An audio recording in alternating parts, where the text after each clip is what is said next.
Hello, how are you? How you doing? Dominic? Oh, buddy, that was an intro if I've ever heard one. It was 3. Oh. Hi, how are you? How you doing? Dominic. Eric's still here and not as cold, Florida. I've never left. I've just been waiting. Post. I've been waiting here until this What a one. week for professional wrestling. It was awesome. Awesome is not. I don't have word for it. The New York City came through with the snow day. After I stayed up all night to watch Wrestle Kingdom, I did not have to go to work. And not only did I not have to go to work, but my normal day off was the following day, so I was able to stay up and watch New Year's Dash. It was written in the stars. Yeah, man. For January's coming up all dom, just a little late on the Christmas. You know. And something terrible is definitely going to happen now that I said that. So. February is going to crush me. That's right. This is the weekend show. We're going to retouch on the recap stuff we previewed in terms of NXT and Ring of Honor in the last episode. And also, because I didn't get to my point about Apollo Crews and Sheamus, I'm going to get it in now. Because in the middle of our Raw talk, the other episode this week, I said, I'm going to say something about Apollo Crews and Sheamus later, and then I just never did in the midst of everything we were talking about. Your memory is astounding. Yes, I'm amazing. No, I re-listened to the episode to make sure we didn't fuck anything up. Yeah, and but I still get what you're saying because it's in the first half hour of a 2-hour episode. I really just remember now because I think I was just thinking about Apollo Crews. Anyways, Sheamus has a YouTube channel. Not that weird for a wrestler. A bunch of wrestlers have YouTube channels, video games, what have you. But Sheamus is cool. It's called Celtic Warrior Workouts. The one I happened to click on was Apollo Crews. It was, I want to say, the most recent, if not too long ago, was when they were in Abu Dhabi. And anyways, for people who do small dumbbell weight-based workouts, you should check it out because it's super intense, but it's also very doable. And this is coming from a 5'7", 150-pound man. So also, you know it's doable. Information coming from two of the most in shape men ever. Apollo Crews says the stuff he shows you in this episode is basically his in and out stuff that he does, like when he can't spend a lot of time at the gym, which is often with their schedule. So I'll look like Apollo Crews in no time then. That's right. Oh, I can't wait. You will literally be his identical twin at the end of this workout. No, it's just really cool. It's really intense, but it's not like too intimidating. Yeah, so I can imagine with the way they travel, like getting that kind of. They're probably the best people to listen to for that kind of quick stuff too. It's all about heart rate apparently, and on top of that, it helps build your shoulders and your arm, or your biceps, and I don't know. I just thought it was cool. It was literally like 10, 15-pound dumbbells, which is what I use when I work out too. So, yeah, relatable, I guess, if you're not a guy who lifts a lot of heavy stuff, because that's not what the workout was. So anyways, just check out his channel. I'm sure there's heavy stuff on there too. So anyways, just want to get that in before I forgot it again, or before it was just lost in nothing for forever. Wrestle Kingdom was so good. It was so good. It was one of those situations where staying up was so worth it, especially when I was debating it. Tired. Yeah, we were both very tired. Right, you weren't even sure you were going to do it in the first place because my work schedule kind of lines up with it a little more. Yours, you had to nap around. Yeah, but it worked. It actually, lucky for us, you're a master napper. Yeah, it actually worked very well somehow, some way. So I thoroughly enjoyed it, and I got to go to work and not feel like a big old pile of shit. So. Nice. Well, we can get into that's probably the most important thing that happened this week. So what we will do is we will get into that. Then we will take a quick stop at Ring of Honor and NXT, and then we will follow up with a quick review of the New Year's Dash show as well, because some storyline building stuff happened as well in that show, which is no surprise. Normally, it's a pretty important show. Just a couple years ago was the show that Kenny Omega kicked AJ Styles out of the Bullet Club and took over. So it's actually a pretty pinnacle, and a lot of stuff happens. It's a very important show. Yeah. And, for years I've thought, especially when I understood the scheduling and I guess the culture surrounding the scheduling a lot more, I used to always question, why would you have a pay-per-view right after you file a pay-per-view? But you have to think about it, especially with the way Monday Night Raw is booked nowadays and its length. It's really no different than the importance of the Raw after a pay-per-view, which we all know is always awesome. Especially with after a Raw pay-per-view, you get a 3-hour show, which is basically a pay-per-view. And specifically, again, with the comparison in mind, Raw after WrestleMania, for a lot of people, in terms of the end of WrestleMania, it gets more anticipated because you want to see the stuff you didn't get to see, you feel you didn't get to see. And this point being, this came through in the same kind of way, specifically for I don't want to say background people because they were high up on the card, but for people who didn't have as triumphant of moments as others. And just to make a quick example, which obviously we're going to elaborate on later, I'd say Jay White had a better New Year's Dash than he did Wrestle Kingdom. Oh yeah, absolutely. I'd say Jericho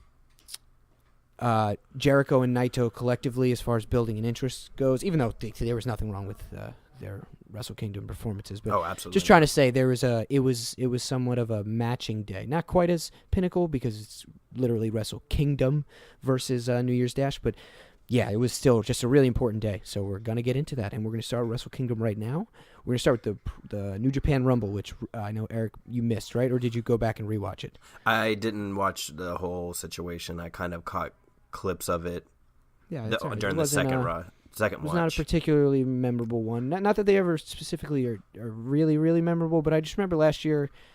I mean, I just remember last year Billy Gunn. That's why I said the last episode. Last year, I feel like there was more like a WWE style of like specialty people being there, I guess you could say. Well, this had that. I think it was just more directly Japanese derivative because you have to think so many foreign guys, American, British, whatever, were on the main card. That's true. They kind of had to get the Japan favorites in the Rumble. But hey, here's what's upsetting the most is, as lackluster as that Rumble was, if you did watch the whole thing, who's to say the actual Royal Rumble is going to be any more exciting, especially in terms of an outcome, because that was the super cool thing about this New Japan Rumble.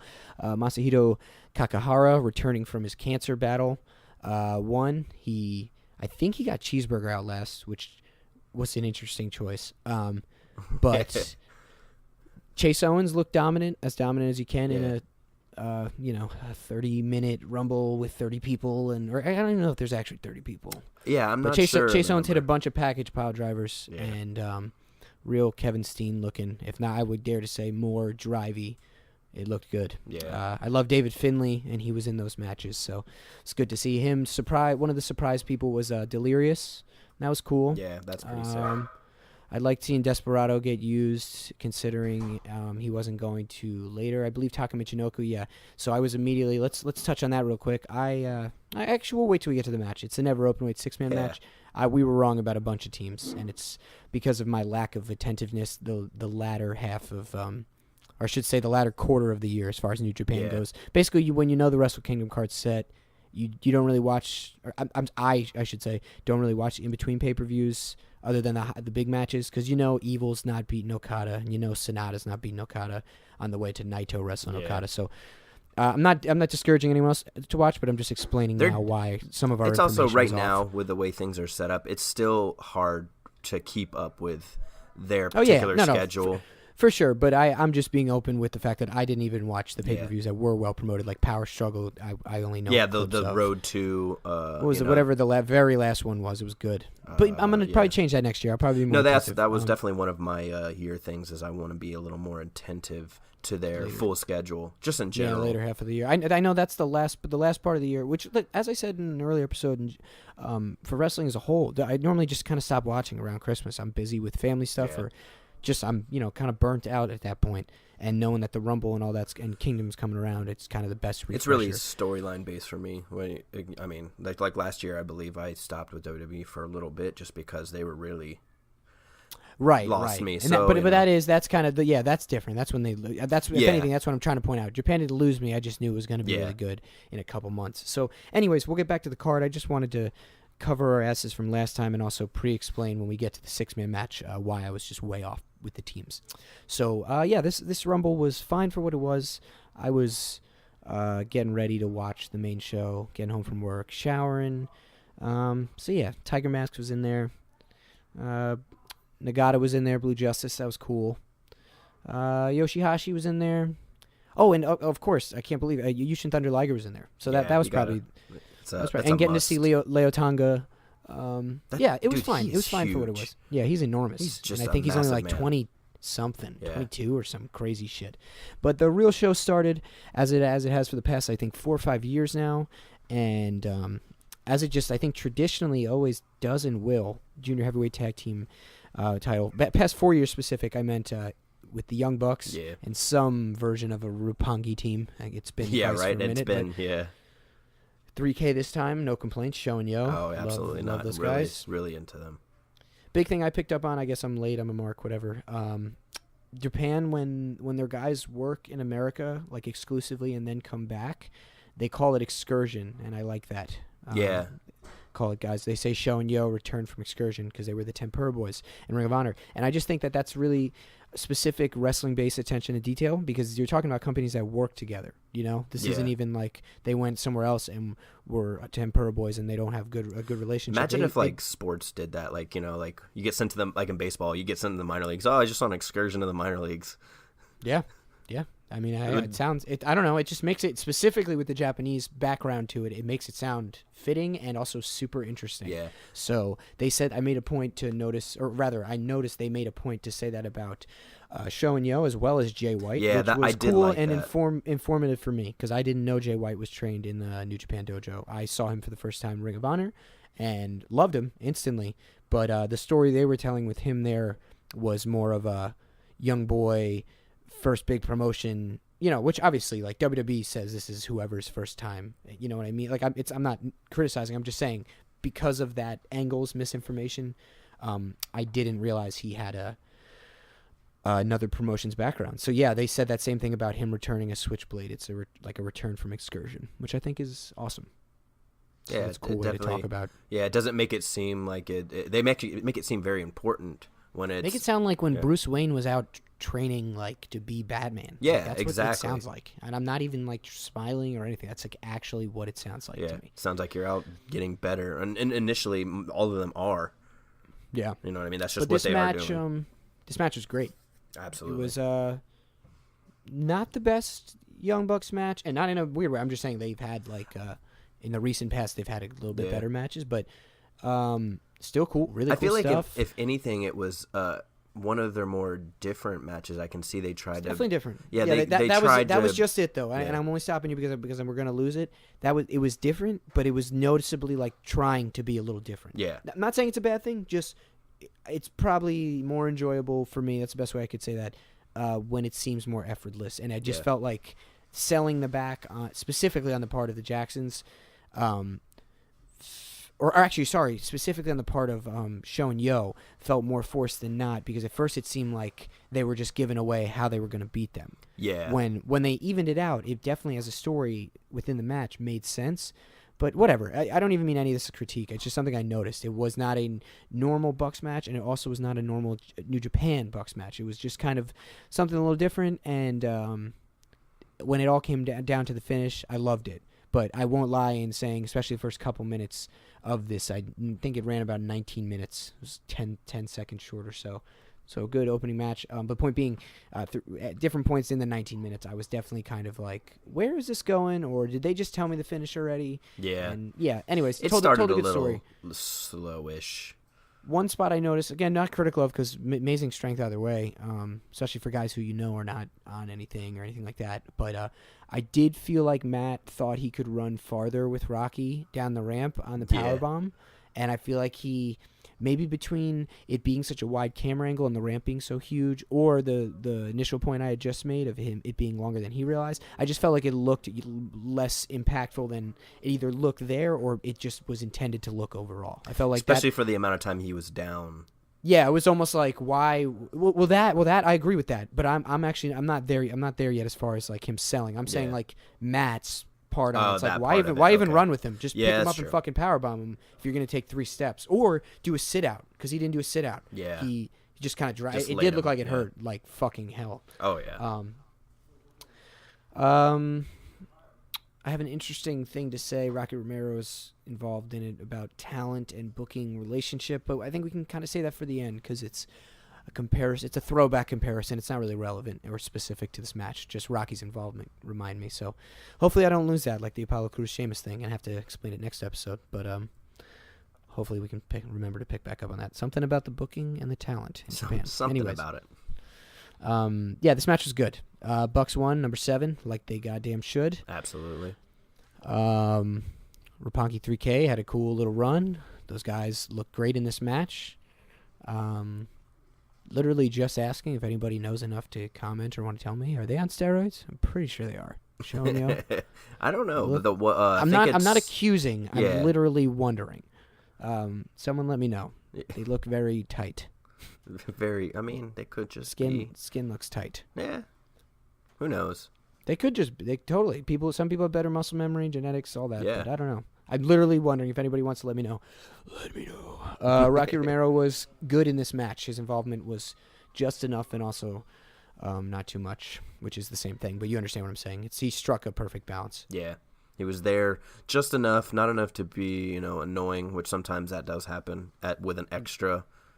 And especially a guy who's still a talent, who's still, he was wrestling which does confuse me. I'm kind of just wondering because I don't know. Touch on it, okay, all right. Well, it has to do either with way, the talent thing. Yeah, either way, I like the involvement and I like the whole director thing. That that's his. Exactly. You touched on that last show. Yep. Which one were we talking? We were talking about him, right? Oh yeah, we right. were talking about him, but you couldn't remember the term. name. Right, but yeah, I guess they're He's director, and I Keep thought that was up. really cool. You're only going to keep reinventing things like how awesome managers were in the 80s. Exactly. If you keep making up new terms for them and whatnot. And more so, no one. I mean, there are managers, but no one's really doing that type of thing. Well, because it was a manager based off the idea that you needed a manager because you were a real fighter. It's all kayfabe, so we're just That's not there true. anymore. Yeah, that is true. Okay, so that was a good match. Again, 19-minute match. This is after the 30-minute opener, and they left us with 20 minutes between the pre-show and the opener. So I just more stared so, at my TV you're and fucked myself. and you got 5 hour. Yeah, if you count show. the pre-show in terms of sitting there and watching from the start, this is a 6-hour show. Yeah. But absolutely, from start to finish, as far as the actual show, it was a 5-hour show. Well worth it. Next match was a gauntlet match, which it's credit to Japan. Like, not only did they like it, as we pointed out before, but they're like good at doing these kinds of matches. I feel like it's not an easy thing to be good at, and it's because their teams are interesting enough, the wrestling's good enough, the pinfalls are and decisions are quick enough within. I don't know what it is, because this was a 17-minute match. Yeah. And just for With the a record, lot of people, because I know anybody that's been listening enough to notice, these times are new. I'm only going to do it for big pay-per-views when you really need to know. And really, it definitely comes back around to Japan-specific, because it does matter in Japan how long the guys went, whereas in WWE, it could be there could be a very, if Shane McMahon's fallen out of a helicopter on the way down in the ring, that's taken at least 10 minutes. And at least. If Vince is coming out and restarting the match, that's, you know what I'm saying. So, anyways, the next match was the gauntlet match, about 17, 18 minutes. Or 16, 17 minutes. I can't remember. I don't have my notes in front of me. I just remember it was a minute marker, like in between, something like that. So, Chaos, it turns out, which is where we thought Taka Michinoku would be about and around, because clearly we're dated and dumb and watching too much at once. Yep. But it turns out Taka Michinoku's in Suzuki-gun, however you fancy. Chaos for this match in specific is Beretta, Ishii, and Toriano, so that's a classic. Oh yeah, classic team for sure. You've got Bullet Club, the champions, Bad Luck Fale, Tamatanga, Tangaloa coming in as the champs. Michael Elgin and War Machine and Suzuki-gun in this match are being represented by Taichi, that big guy Iizuka, who comes down on the chain. I always forget. I forget he's in there. And Zack Sabre Jr., of course, and he who shined in this match. They actually were accompanied by Taka El Desperado, and that other guy's name starts with a K. Kanemaru. Yeah, Kanemaru. So then the last team was Taguchi Japan, who I said in the last episode I wasn't sure. Feel real dumb. Felt like I really should have known after I saw it and had kind of my memory refreshed. It was Taguchi, Makabe, of course, and Juice, motherfucking Robinson, who had to be a little upset not to be able to say the "Come on, baby" that he loves stealing from Chris Jericho on this show. Yeah, I mean, you got to give it up just once. Yeah, I think it's a vet respect thing. It would have definitely come off as a bad rub. Probably. Had he done it, it's like, if you're wrestling on the same show as the Undertaker, you probably don't need to do a pile driver. Yeah, that's true. So, you got anything to contribute about the tag match or at the start of the 6-man tag match before I get into specifics? I mean, not really anything specific. I mean, are you talking before pre-match? Or I'm just asking. individual? I've been talking a lot about the tag match. So No. The one coming out through the crowd in the chain thing. That the big guy. yeah. That's always. I was thinking about it. I was like, man, you really taking a lot of time away from. I think the next day, I think at New Year's Dash, he came out not through the crowd because it was not. It was like through the crowd, but they didn't have a hold of him. Right, it wasn't a and it which wasn't, exactly, I guess I what found it no, funny. No trainers, yeah. no trainers. That's what they said. Which no was handlers. Yeah. Sorry. So which I found kind of funny because I guess I got it a little bit better after because I was like, oh, Yeah, all right, I think it's their production being stepped up, the equivalent of their production being stepped up for the sake of the show. You know, I had no problem with it. Specifically, Taichi and Zack Sabre Jr.'s non-reaction to it, I liked. Yeah, they're just still just doing their regular, and I like that. Gave it a very, and more so they did reach the ring at the same time, so I guess it ultimately isn't taking up that much time. But it seemed kind of weird because they were like, "Oh, we're going over here," and then now we're going over here. with the basic American perspective, totally, it comes off as like. But that could be said about a lot of their show in general. True. It comes off more messy than it actually is. It's just a difference in viewing style and especially presentation style. So, who was first? I know Suzuki Gun was in there first. Elgin and War Machine. Elgin and War Machine. Right, and I bet you guys can have guessed if you hadn't seen who was the first to go there. It was, in fact, Elgin and War Machine. Yeah. And more specifically, the you couldn't have guessed part was Zack fucking Sabre Jr. Oh, my. Submitted, and not by tap out, by a technical submission. Raymond Rowe. It was a stoppage by the by the referee. It was after awesome. a pretty short physical. Tied him in knots. Yeah. He situation. did his normal. If you've seen Zack Sabre Jr. work, you've seen him do this spot. But with Raymond Rowe, and I guess it being Wrestle Kingdom, War Machine, and the first elimination of this, like you said, Eric, before, this is a 12-man match or 9-man match. This is a lot of people. Yeah, it's a lot of people. Or not, a lot of people in under 20 minutes. So really creative and good job, and the right move or rub or booking, whatever you want to call it, by putting the light on Zack Sabre Jr. there because seriously, he's the man, and this is an age where size isn't as important as it was. And if the fact of the matter is not just an age as a whole in terms of what's popular, but dating back to just the beginning of mixed martial arts and things like that, and Hoist Gracie, people like that. It's not about size. That guy can tap out anybody in the world, and Zack Sabre Jr. is out there representing that in a wrestling standpoint. So I just like that. Yeah. And his running knee in this match, man. which led to him getting the awesome, the Hang 10 or whatever, it's Mao 10 Mao, Ace 10 Mao from Raymond Rowe, that flipping knee thing he does, a fantastic knee. So that was cool to see knees going all around and like I said, the first the running knee by Zack Sabre Jr. Ooh, just in general, the first go at it between the two teams was very physical and fast. Lots of knees, lots of strikes. Like it was lots just strikes.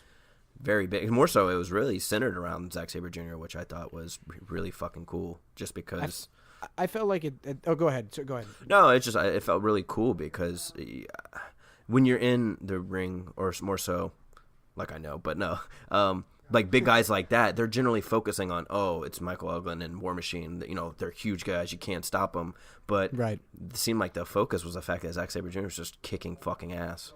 And that could, booking-wise, have something very much to do with the fact that Elgin has super heat. And, as we've been hearing and rumoring and innuendoing ourselves, Hanson and Raymond Rowe, War Machine, are probably heading to NXT. So while the boys did look a lot stronger the next day on New Year's Dash, it didn't change the fact that it was overall, and again, purposely not in a bad way, but just not like their most memorable moment in the promotion. And it again, seemed like that was done on purpose. So they go out there, Zack gets rid of Rowe. Awesome surprise, definitely had a very Wrestle Kingdom feel to it when it happened. What I almost interrupted you to say was I felt at the most in this match, specifically before Suzuki Gun was eliminated, because they were, and with Taichi, how he comes out in the pants and then he rips them off and he actually wrestles. I just felt like you noticed the Western, what am I trying to say? The amount more of Westerners and foreigners in the crowd by this point in the match. Surprisingly, would have thought you would have noticed it the most in the Bucks match. Maybe they were all still a little too timid to start coming out yet. But point being, I felt like they were just basically take your pants off chants and stuff like that. And no problem with it, but I will just say, as a fan of New Japan, I don't need to see the crowd change into what I already watch other places. So just putting that out there. I'm not saying they did that, not saying that they changed their vibe, but just this point in the match, I noticed there were a lot more American people in the crowd, and they were chanting for Taichi to take his pants off, which was funny. Yeah. I believe there was Suzuki Gun jumped the bell. That was something I wanted to say. Something they consistently keep up with booking wise in New Japan with that stable, and I like that. It's cool. Oh yeah, cool. I'm big, especially from catching halfway through and more so not knowing too much about it. I'm so into that stable. I really. Yeah, well, Minoru Suzuki is one of the best pro wrestlers Absolutely. in the world, so it's easy to like anything he's leading. But then, you get into the specifics of who's in the stable and the fact that it's fucking big. Yeah, it's very. And it's big. not like obviously like a there's stable. Obviously there's names. I'm not saying there aren't huge names, but it's not like how Chaos or Bullet Club are, where it's all top names. Like it's just a very, I don't want to say average because none of them are. No, they're just like a little mafia. Yeah, exactly. And they just it's fucking go cool, in man. and do it. Especially at Taichi. Taichi's dope. Of course you like Taichi. Yeah. To me, Taichi's the sore thumb. Not in a bad way, just saying. This guy comes out singing in a mask and he rips his pants off. Yeah, Everyone true. else just like kicks ass in that's different true. kinds of ways. Yeah, they're more like a physical, just kick ass, whereas Taichi he's has more like of a mic character. stand. Yeah. But he kicks ass too, and I love him. I actually was talking to Joe about that not too long ago. I just thought he was kind of different. So, anyways, moving through this match a little bit more. Yeah. We're dwindling here. That was great by Zack Sabre Jr. I believe Taguchi Japan got in there next, and they eliminated Suzuki Gun. And then right after that, Chaos got in there, right? Because Chaos got in there, and they eliminated Taguchi Japan when awesomely Taguchi himself tried to summon the spirit of Shinsuke Nakamura, which was fucking cool, really fucking cool, man. Such a like I said about the Zack Sabre submission, very Wrestle Kingdom moment. Yeah. So I like that a lot. And anyways, he tried to do basically the Kinshasa, but his hip attack, and he went to do so and got rolled up by Yano. Yeah, that's Yano. right, Yano, because this match was won, in fact, the same way. Yano rolling up. I can't remember who he rolled up on. Was it Tonga? I think it was Tonga, yeah. Yeah, I'm pretty sure he rolled up Tonga. Yano ends up getting the win. Beretta, Ishii, and Yano are the 6-man tag team champions, never openweight 6-man tag team champions, coming out of Wrestle Kingdom at least. And this was a good match. It was awesome. It had a catch stun gun by Tonga to Beretta, was that? Yeah, it was Beretta because he sold the hell out of it. Yeah, Beretta's the man. And Beretta looked great. No, Beretta won this match with the Dude Buster. Yeah, on Tonga. He pinned Tonga with the Dude Buster. That's what it was. But Yano got the roll-up, and I think... Whatever, doesn't matter. Yano got a roll up. I just thought he got a second one somehow, but I guess there's not enough teams for him to have done so. So I think it's kind of hard too because I'm like channeling the Dash as well. Oh, I see. You're possibly getting mixed up with Dash. No, I'm good on that because I have the card in front of me. Oh. But anyways, this was a good match, and it was awesomely followed up by fucking Kota Ibushi and Cody being accompanied by Brandy to the ring. Oh man, this was awesome, man. Everything about this is awesome. Yeah, there just wasn't. I don't think I can pick at and find like a bad. I mean, love I guess Kota Ibushi. Yeah, they're just I love great. him so much. He great spot in the middle of early but semi-middle of the match because this match only did run 15 minutes, which is still like a great longer match. But big card, gotta get in what you can. Yeah. And this one was and no need to make it like super long for no reason either. No, Cody's the man in another promotion. He's here to be telling a different story. And there's quite a story being told. And absolutely. Continuing the dissension between Cody and Kenny from the summer. It's pretty cool. But anyways, we'll get to that. In the middle of this match, there's a really cool spot where Kota Ibushi dove over the top ropes to the outside. And Brandy wound up being that she was faking it, but she quote-unquote got hit by him. And I totally fell for this. We were FaceTiming at this point. And I was like, oh, shit, he hit her. That's crazy. And it wound up being that when he thought she was hurt and kind of checking on her type thing, Cody got him from behind and threw him in the ring. And when he did, Brandy got up and they laughed together. He actually really cool. He picks up Brandy and then Cody just slugs him. Right. Which was just so, I don't know, it was just such a, perfect little evil plan. Very cool. Brandy's doing a good job. She's pushing it a little bit on the entrance, calling people marks, but it's still good. She's done a really great job from being somebody who was involved in the highest level of the wrestling business and clearly didn't know much about it in WWE, or at least seemingly clearly didn't know much about it because I shouldn't say that as if I know it fact. Whereas she's very obviously, based off social media and their openness with that, worked very hard these past couple of years and is more than hanging now, especially on New Year's Dash. He jumped on commentary and was great. So, Cody comes out with this dope little cape hood situation. Yeah, everything's very cool. Encrusted in jewels and whatnot. This match included a crossroads off the apron that Kota Ibushi sold spike on your head style. We should touch on real quick just to set the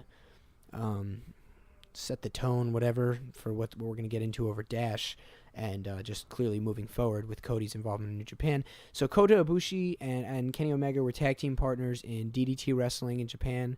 They were the Golden Lovers.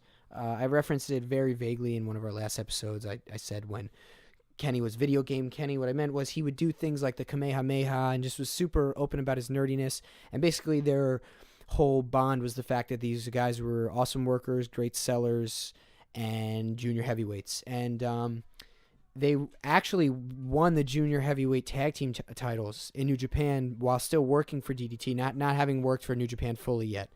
So I just thought that was interesting. And again, it's worth prefacing in for what this story is supposed to be. And that story is supposed to be that Cody has mocked Kota Ibushi, as we touched on with the preview for the show, since his Intercontinental title shot. But he's made comments about Kenny, so they're being open, I guess, just with it being another promotion territory, whatever, in Japan. They're seeing it as something they can kind of syncopate or correlate or whatever you want to word it. And just to quickly touch on and explain, if you don't feel like looking it up yourself, the Golden Lovers departed when Kota Ibushi decided that in coming to New Japan permanently, he wanted to be considered a heavyweight. And Kenny, at the time, when he finally decided to come over to New Japan, wanted to say a junior heavyweight. So, just interesting piece of information, especially for where they are now. It's quite different. Anyways, not to say Kota couldn't go ahead and be the one maybe to take down Okada one day or be just a heavyweight champion in his own light, because he definitely could. But this match was great. It led to Ibushi going over on Cody. I think that was the right call.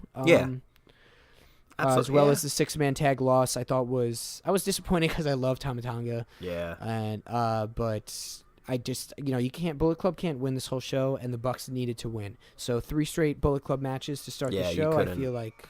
And there's just no. Yeah, you got to do. I didn't see Cody. I mean, obviously, I wanted Cody to win, but I didn't. I guess I really didn't see him going over on Ibushi. Yeah, I mean, I think he's beat him before, though. I'm pretty sure he's beat him before. Well, no, just more specifically in this, match. I wasn't sure that they would let Ibushi win at Wrestle Kingdom. That was more of the thing I thought there was some uncertainty about. Did he beat him with the Phoenix Splash or the sit-out powerbomb? He beat him with the Phoenix Splash, yeah. I'd almost guarantee that he beat him with the Phoenix Splash. Yeah, but he did hit the sit-out powerbomb, right? I'm pretty sure it was a sequence at the end, and then he finally gets him with the Phoenix Splash. Sense. Yeah, I think there was something off of a missed disaster kick by Cody that was really cool on the part of Ibushi. I'm just having trouble specifically remembering right now. Yeah, I'm pretty. But yeah, the only thing I really noted is just very, very aggressive. It got more aggressive at the beginning, and then got very I don't want to say standard but it got more of a normal match all the towards the end. I have to rewatch to agree or disagree, because clearly I'm forgetting some spots. Well, just more I just know I like this match. Yeah, the crossroads off the apron, the splashes and everything. It was just a very quick, aggressive match to start off, and then it turned into more of a regular wrestling match later on. Good match, though, overall, for sure. Absolutely. Right? Yeah, I thought so, too. The 5th match was Los Ingobernables de Japón, Evil and Sonata, against the champs, Killer Elite Squad, Davey Boy Smith Jr., and Lance Archer for the IWGP Heavyweight Tag Team Championship, or just, I guess, regular Tag Team Championship. I don't know if there's a heavyweight in there.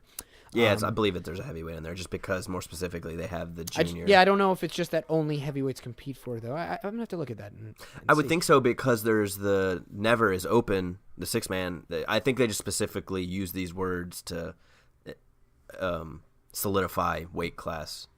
Yeah, but I'm more so saying I don't know if this particular title falls in the same realm of the Intercontinental title, where it's without being stated, it's clearly only for heavyweights. Oh yeah, you know what I'm saying? That's true. And really, I'm only making this a part of our conversation because I'm looking, like I said, I'm looking at the card, and this is the one that doesn't specify. So that's weird. We're gonna have to look it up. So, anyways, I know I want to feel I feel I can say that I know at another time it definitely was the heavyweight tag team championship, but right now it's not written in the description, so that's just interesting. I totally fell for this false finish in the beginning, the killer bomb. Yes. To start the match. I didn't know if you fully did either, or if you were just going off of my reaction because we FaceTimed while we watched this, but yeah, I totally fell for that shit. Well, I guess me more so it being Wrestle Kingdom, I was like, no way. But also there's that part of you that goes, well, you never know. It's a big show, man. It's a big show. There's a lot of things they got to get to. And more so just like the just way touching, that it felt when they did it, it felt like, oh my God, it's over. Just like touching on like Zack Sabre Jr. getting out, War Machine, and that was one of those situations where you wouldn't have guessed that going in. So this another this could be a situation where you wouldn't guess they could just go right in and bam. So it was freaky, and it led to quite literally, for once that's a literal use of the word literally. Killer Elite Squad beat the shit out of Los Ingobernables for this is a 14-minute match. Must have been 8 or 9 minutes of them. Evil was out of it for at least 50% of it. Especially after Evil's little scare from the end of the year last year, where Kenny, knocked him the fuck out I believe in the G1? So. Yeah, with the knee on accident. And it was all good. It was an accident, but he legitimately got knocked out. In credit to Evil's work and his selling and all that, I legitimately thought Evil was fucked up. Yeah, I was on the same page. Not to mention Lance Archer was not exactly being being very gingerly with anyone. He was throwing water bottles. I thought he might have actually gotten hurt, but he starts to come around later on in the match. So obviously great, and led to even better comeback because boy did he come back. Lance Archer came out with 24-pack Poland Spring in his back pocket. The guy just kept popping them out. He came out with the Super Soaker backpack on his back and just kept feeding it into his mouth to spit out. Some people were definitely legitimately pissed, but that was good. Good heat, and they absolutely. Davey Boy Smith showing the difference in his paycheck and Cody's with that hair dye. Definitely not, in my opinion, the best look. Yeah. Well, especially for the British Bulldog's son. I don't think there was anything wrong with brown hair. Yeah, that's true. Wouldn't have hated cornrows if he could have grown them out and done that British Bulldog. Now you'd have me on. I'd be real pumped on that one. There we go. Yeah, you'd be a DBS fan. DBSJ, I guess. But yeah, this was awesome. I come to find out Sonata was trained by Muda, the great Muda. And that's definitely why they're going with the moonsault as the finish. Didn't think it was lackluster, but we're just kind of like, oh shit, he moonsaulted him and that was it. Yeah. It was after the Magic Killer, which was really cool. They hit a Magic Killer. Evil and Sonata get the win, as they goddamn should, walking out with the trophies from the World Tag League and now the titles. Good match. I think our shortest match so far. Let me look real quick. Yeah, shortest match so far, as it should be. Felt longer than it was, though, for that. Yeah, it did, only because of the lack of back and forth. It was more. Yeah, it was like an ass kicking, and halfway through, and then they, the comeback, which led to the win. Speaking of ass kicking, then it was. Oh, good God! Ass kicking. Not only hair versus hair, not only the never open weight championship on the line, which just for the record, never open weight champ. I don't know if that's the best name for a title. I never stands for something. They just have so many championships, man. It's a love-hate for me because I really love the fact that there is that much opportunity. But then it's like, what does it really mean, though? So many. Yeah.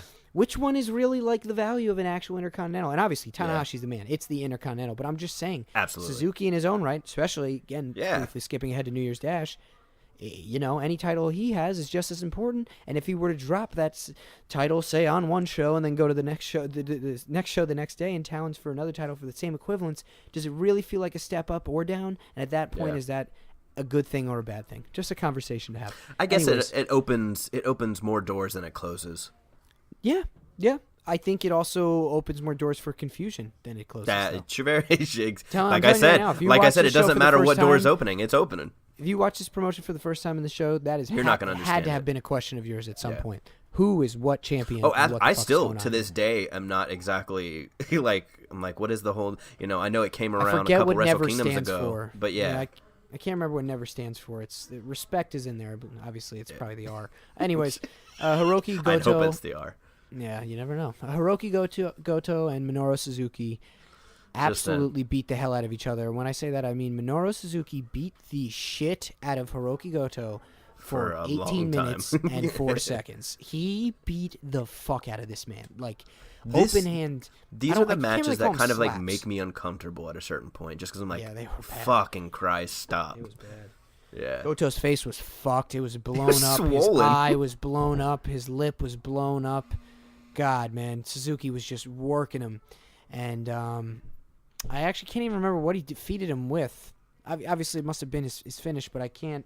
Yeah, I just can't remember this. Pinpoint. The only thing that sticks with me is Suzuki beating the shit out of this man. Yeah, and I feel like it's just such a good touch on old like traditional, like Japanese especially wrestling. the way it was done at the end. I was just going to get to the fact that Suzuki Gun tries to interfere at the end, and that was the best part to me.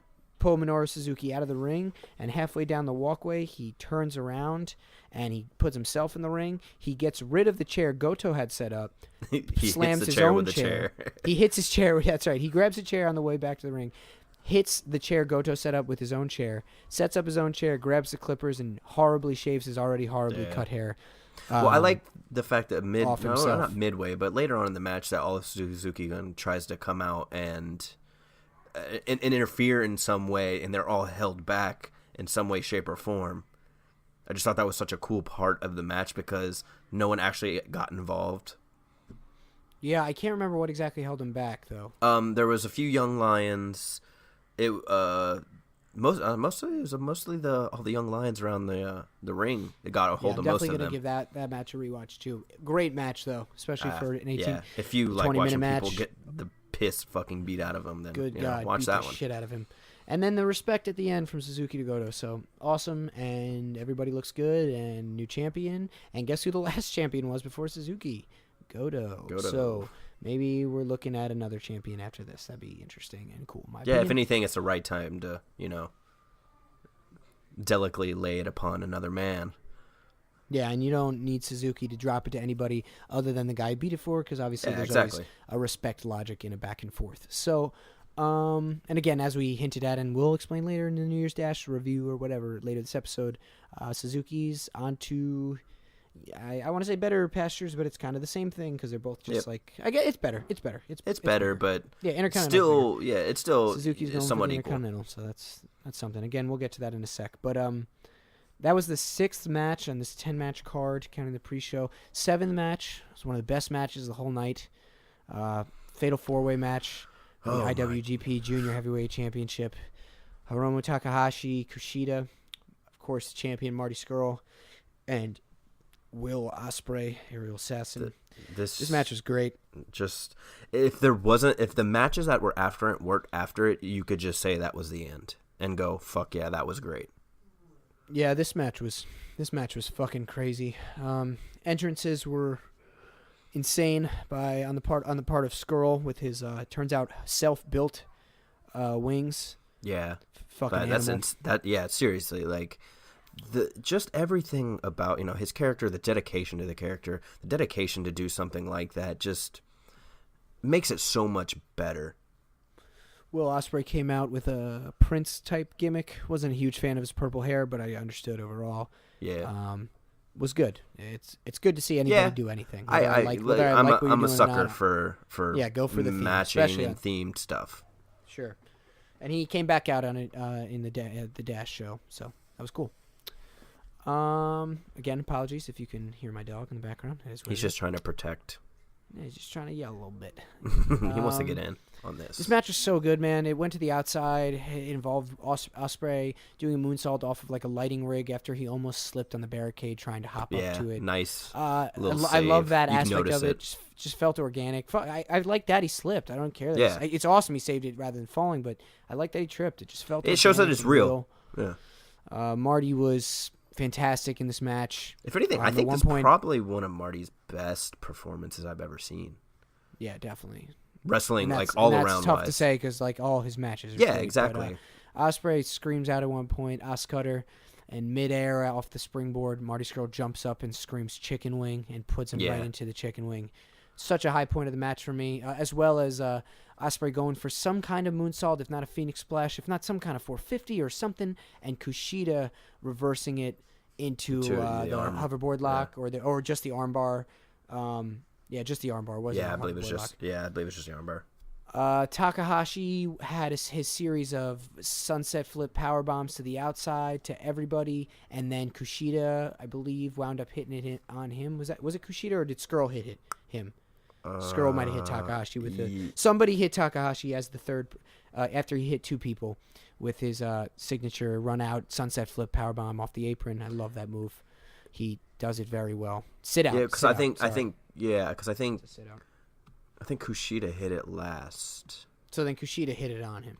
Yeah. Somebody hit it on him. Again, I think everyone got it at one point because multiple people. No, that's what I'm saying. He hit two people with it, and then when he went for the third person, that third person had hit him. Yeah. Something like that. Yeah. We'll go back and get a full. We'll get some clarity on that on the early week show. But there was some great spot involving Takahashi getting his own signature sit-out sunset flip powerbomb off the apron after he did it to two other people in the match, and it was really cool. Ospreay ended up winning this match with the Os Cutter to Marty. I thought that was really cool that he pinned the champion. Yeah, it continues the little back and forth with him and Marty, and I like the little work together thing they did too at the end. Yeah, they teamed up at one point. Yeah, that was cool. It was very cool, especially when they were going kick knee, back and forth. Just a lot of good stuff. The flow between just four different humans, like knowing the uncoordination of just normal people. The flow that these four guys had was just ridiculous. They were on point. Yeah, and all these spots were good. This was a 21, almost 22-minute match. Understandably so. Great match. Yeah. Just awesome. Check this match out. If there was a hey, I want to show you this guy, that would be a perfect for all four of them. To show Ospreay hit the springboard shooting star splash that we normally see Ricochet hit, and have seen Ricochet hit at a Wrestle Kingdom before. Last year, I believe, with whoever he was teaming with, or maybe that was G1 or something.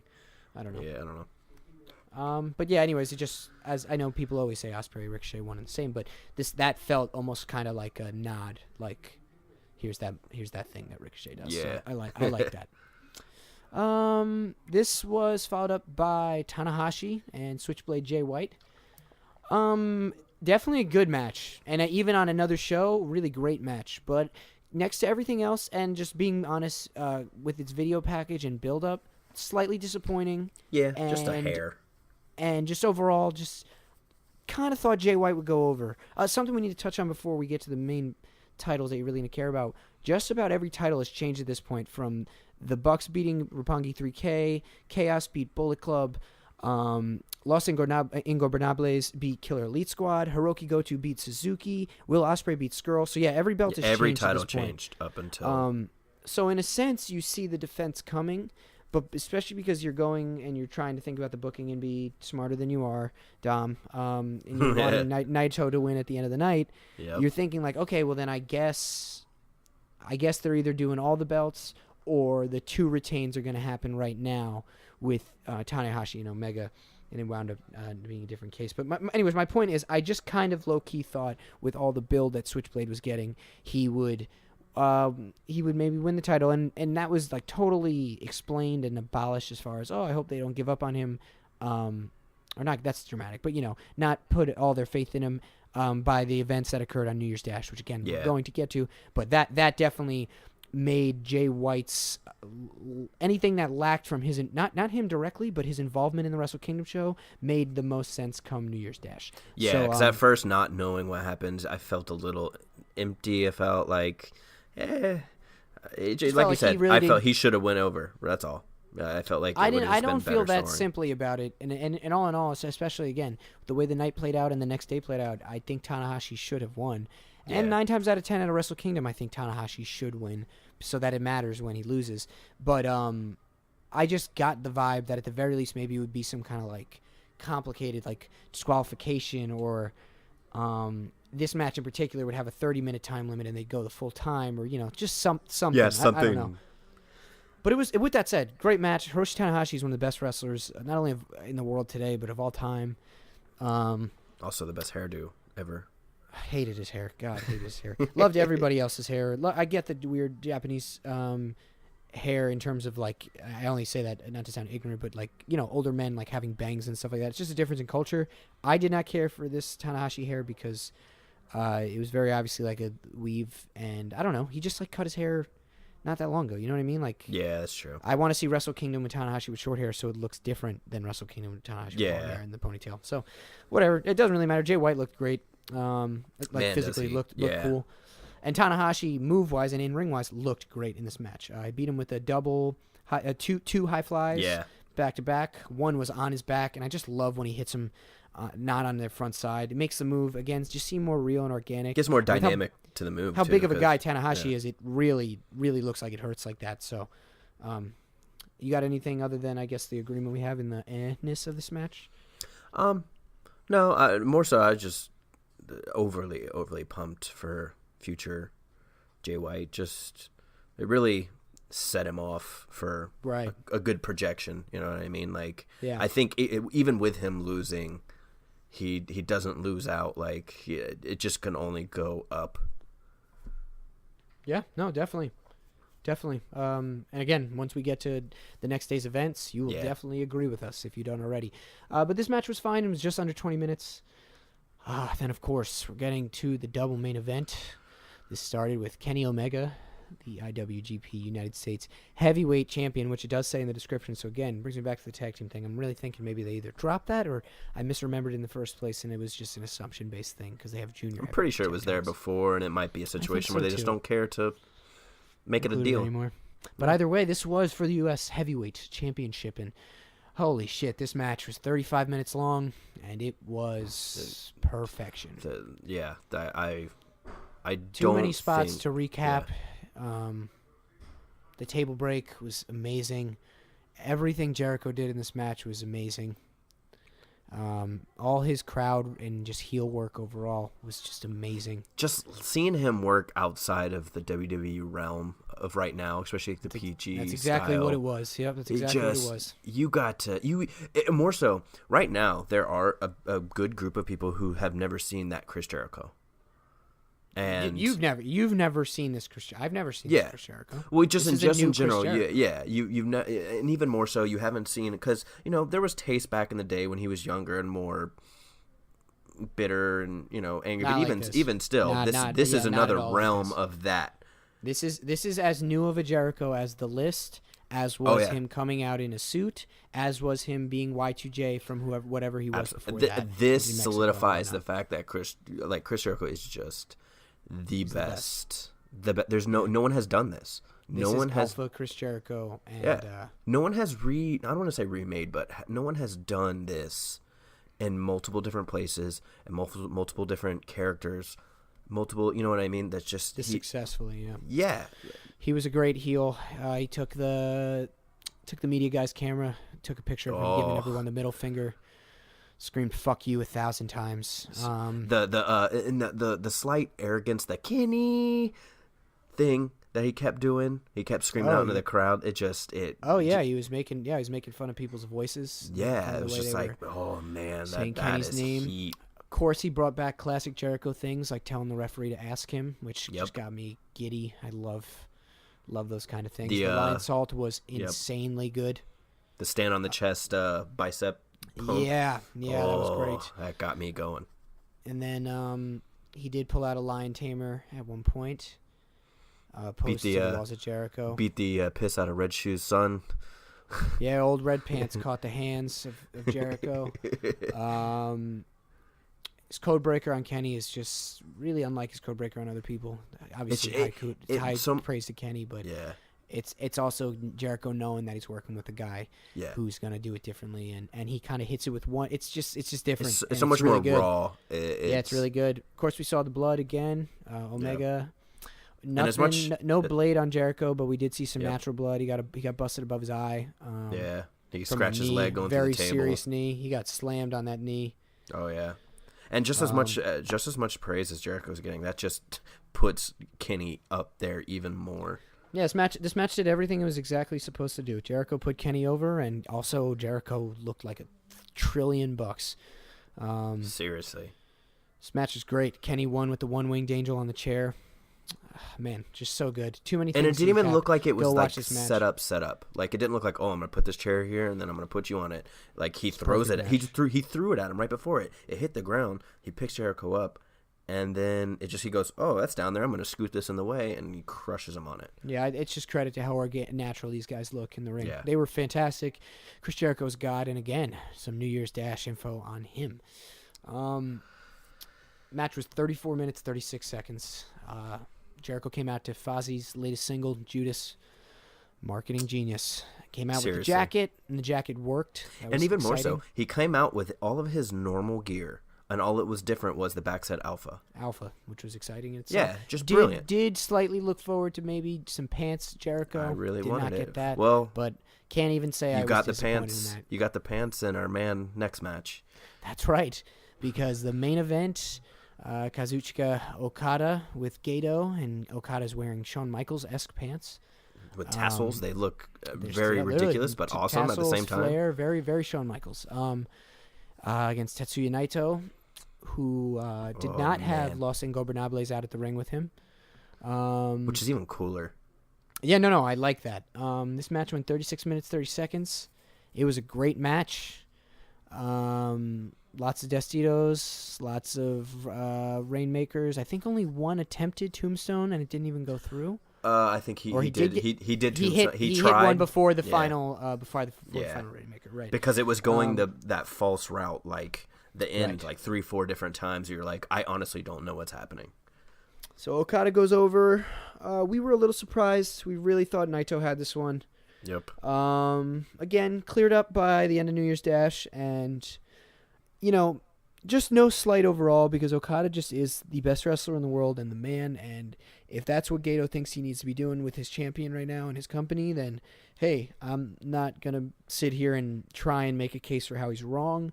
I just think that we could have been right about Naito, and we will. We can still, and we will be. Because we will be. Naito is going to be the champion of that company in the near future. I'd go to say before 2018 is over. And more so, you're talking about Wrestle Kingdom, where he's facing Okada, and I heard like the crowd just wanted it heavily Naito.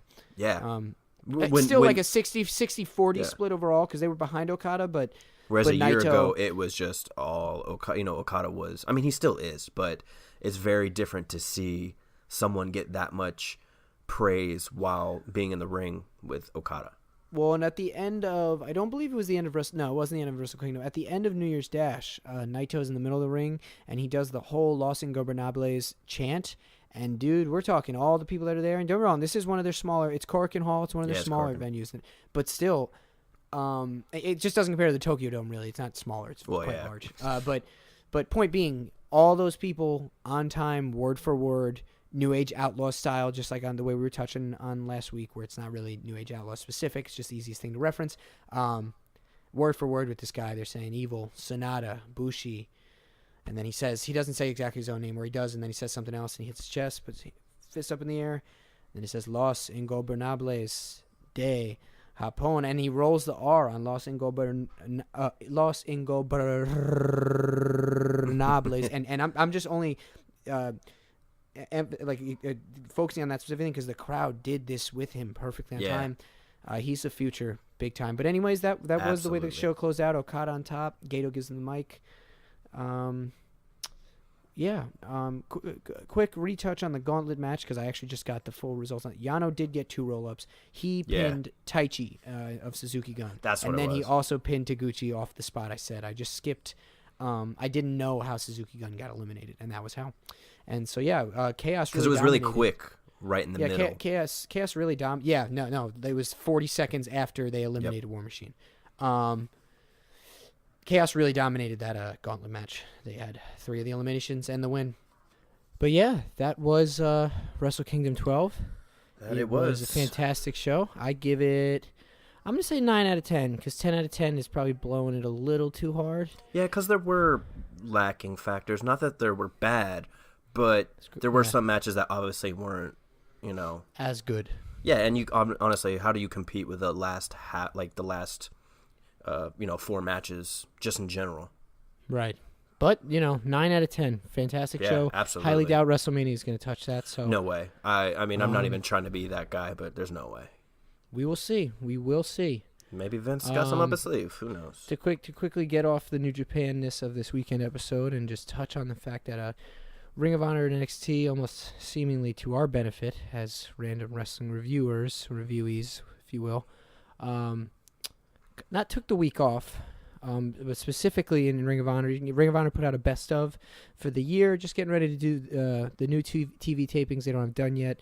They need the new belts in there, Cody with the blonde hair. So they got a lot of stuff that I don't think they even had anything planned other than this, but I'm just saying reason to kind of put out a best of or look back at the year 2017. And as we kind of hinted at, talked about in the earlier episode, episode earlier this week,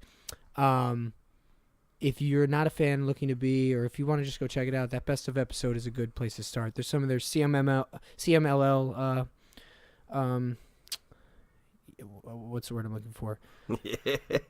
Mixed matches. Oh yeah, I mean, CMLL. I think they the company that Ring of Honor works with in Mexico. I think they do this stuff. I don't want to say on purpose, but since now in this age where this is becoming cool again, they put these compilations together so you can, even if you did just start watching, you can kind of absorb a big chunk and then keep on moving with the new year. And it's it's a good time to, start if you are starting. Yeah, no, definitely. And like I said, I don't want to say they did the same thing because it wasn't exactly the same. They both did quote unquote best of episodes, but NXT's was far more extensive. It was 2 hours long. Ring of Honor's was just an hour long.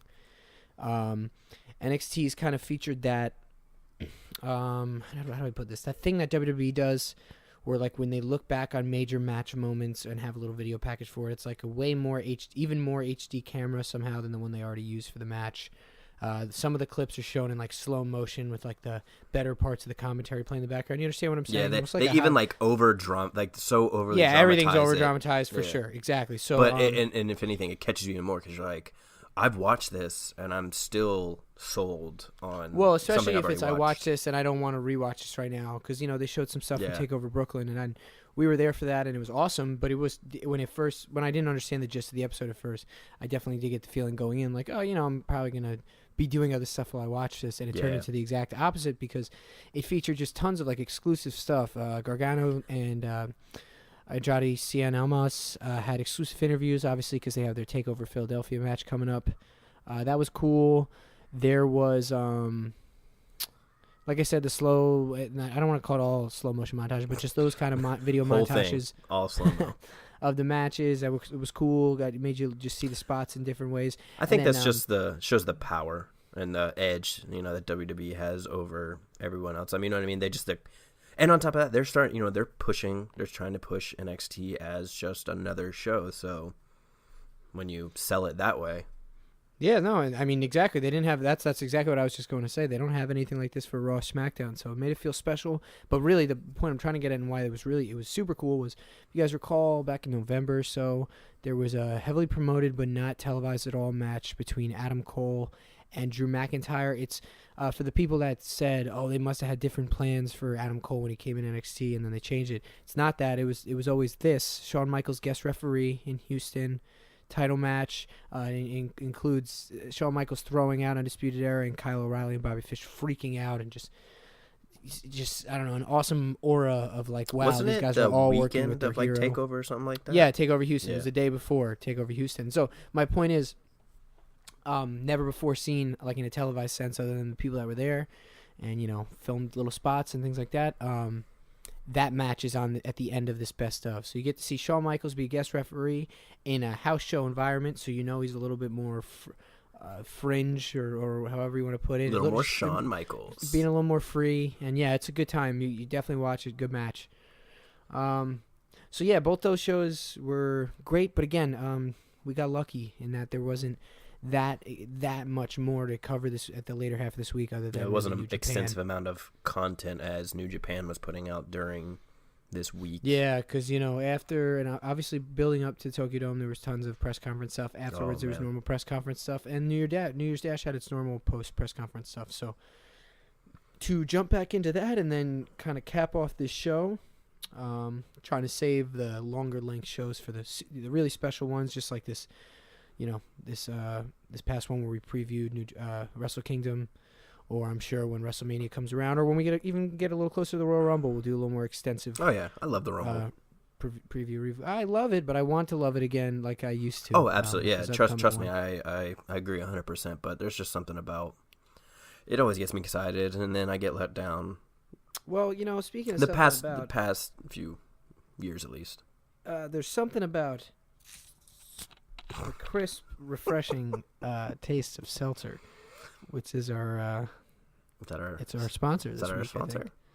Yeah, seltzer as a whole. All the companies that make it. What flavor are we sipping on right now, buddy? This is original, otherwise known as water. Oh wow!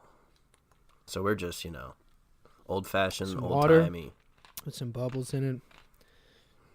Still, it's good. Still don't understand that, but maybe I will one day. Maybe I'll culture myself. Yeah, maybe. You don't sound very confident that I'll culture myself. No, because I think your disbelief and misunderstanding in seltzer is perplexing as is. Most people like seltzer. Yeah. Most people aren't me. That's right. That's your tagline. I'm special. That's my gimmick. Most people aren't me. I mean. Anyways, on to the rest of the New Japan stuff. New Year Dash was awesome, and it was the following night. Yeah, from what I caught, very lots good. Of tag stuff, but just all really good. I've noticed that it's a lot of grouping on New Year's Dash. Well, we start with the normal Young Lions big tag match. What is it, 6 or 8? I don't know. It's 8. I think it's 4 and 4. Or yeah, lots of guys. Yeah, it's 4 and 4. Everybody kind of went nuts, though. It was a good match. Yeah. Understandably so. Blue Justice is in there, actually, too. Yep. Young Lions went a little haywire. It seemed like they got a little more freedom than they normally do. Yep. That bridging German suplex was really nice. Oh, very nice. I don't know anybody's. I don't know. Yeah, I don't know them specifically. But this was a good, fun match. I believe one of them was Red Shoe's son. Yeah, he was out there because they made a comment about the Jericho beating his ass. So, of course, Don Callis, Kevin Kelly on commentary, killing it. Did a really great job at Wrestle Kingdom. And they were great on the show too. Second match was, I won't even say was a tag. I think every match on the show was a tag match. I believe. No, there was one singles match. Was there? Yeah, there was one. It was with the big guy, right? Yeah, it was Katsume, the big one. Yeah, we'll get there. We'll get there. Yeah. I have it let down there. Yeah, I think you're right. Okay, well the second match had Makabe, Tiger Mask, Yushin Liger, and they had a couple guys with them. I'm not going to pretend I remember their names, and I don't think I wrote it down.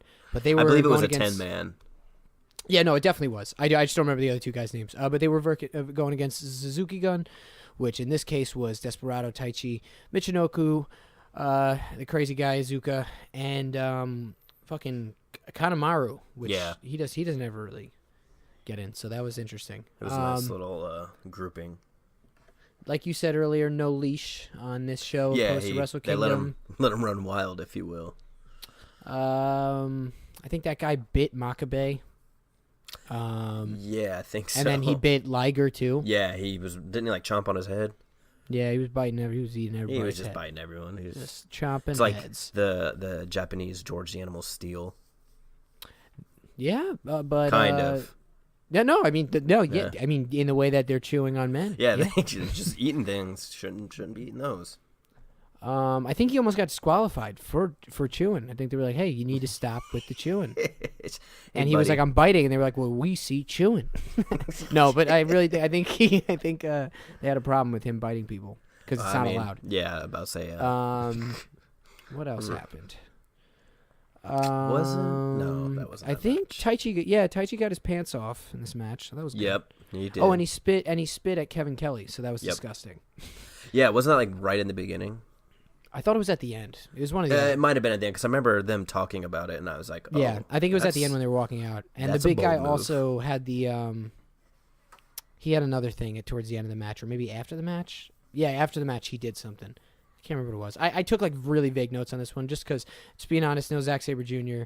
Yeah. I was kind of like, all right, whatever. I was more of casually watching, just to watch it. It was And I went to say that too just now. You're right. It was Kitamura, the big guy. And he versed Switchblade. He versed Jay White. Yeah, That's what I thought it was. I just wasn't sure. Okay, so Jay White looked good in this match. Especially for a mismatch on Kitamura. He's literally big guy. massive. Yeah, he's big old dude. And he's just literally Goldberg. Yeah, he does a jackhammer. He does like a spear. Yep. He did the spear. He went up for the jackhammer at the end of the match, and Jay fucking destroyed him not only with the crossface but with those elbows. Yeah, dude, I really love that. They basically stoppages. like he's just like that's what's such a cool part of that's where wrestling's New headed. Japan. And wrestling's headed there. WWE will get there because Evolve, that's their style. I mentioned in the last show I was kind of new to Evolve and I'm keeping up with them now. I'm going to order their next pay-per-view. I think it's 99. Evolve 99. It's going to have Zack Sabre Jr., Darby Allin. I've talked about it in the last show, but my point is that's the thing they're going for is kind of a not MMA mix because that makes it sound dweebier than it is. But for example, and then we'll move back to something more realistic stuff. Because if you not only realistic, like but again, for example, what they did at our show, Matt Riddle wrestled. I forget who he was wrestling, but it was a no rope breaks match. Okay, so you know what I mean? Cool. Like that's like more believable than a no DQ match where the rope breaks are enforced. That's ridiculous. That's true. So, just something to think about. Maybe where the sports in the show could end. But that was one note. That when we kind of skipped to the end, there was some other cool stuff in that match. What was it?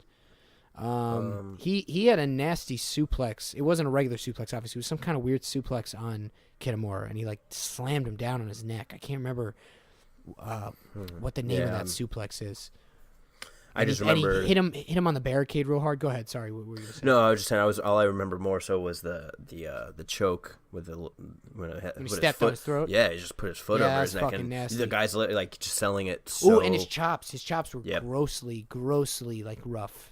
Yeah, I think liked it a just lot. because like Jay White's not a small dude, but obviously smaller, compared to Kitamura, he's normal. We already are thinking as a Switchblade fan or maybe as a critic, whatever, or having critique, yeesh, of the match the night before. You could already be semi-satisfied with this showing of Jay White, but there's more to come, and we will get to that in a second because the next match is probably one of my favorites on this show, if not my favorite. One of my favorites because the last match was my favorite. But Cheeseburger and Roppongi 3K, which is awesome.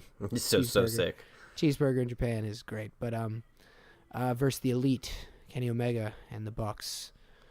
Very hurt Elite. Yes, specifically Kenny Omega. Obviously, Matt's selling that he's hurt, but Kenny is definitely actually. Yeah, I think Kenny is actually. Oh, that's right, though. The angle there in the beginning, Nick wants to go for tag. Matt and Kenny jump off the apron. Yep, and they're like, come whoa. on, dude, you're the only one not hurt. Yeah. That is awesome and really funny. They go back to Yo and Matt selling their backs from the night before. Oh, dude, they're trying to do suplexes and stuff to each other. Just and can't do anything. Or just like when they try to wrap up in the beginning and they just wrap up for a quick second and then just let off. And then he goes, he what's it called?